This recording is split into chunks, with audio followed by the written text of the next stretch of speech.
This method can help predict response to intra-arterial therapies. Machine learning applications in interventional oncology will change the way we treat liver cancer and other diseases with image-guided therapies. This method has the potential to improve the way tumor board decisions are made. Generally, individuals new to this method will struggle because of the need to generate the features and to perform machine learning in code. Visual demonstration of this method is critical, as the feature generation steps entail extracting those features using imaging masks. A well-annotated and clinically representative dataset is necessary to train the model.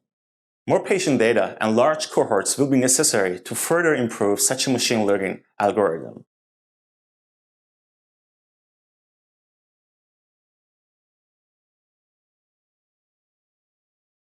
After deciding which clinical features to include in the model, use an appropriate natural language toolkit to parse the plain text clinic notes into sentences to allow searching for terms of interest.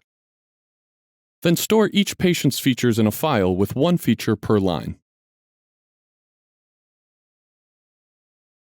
For non-binary features, obtain the median value of each feature across all of the patients and binarize each feature as a true or false value based on the median value.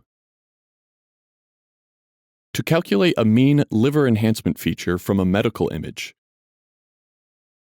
after isolating the voxels containing the liver, enter the mean liver enhancement command.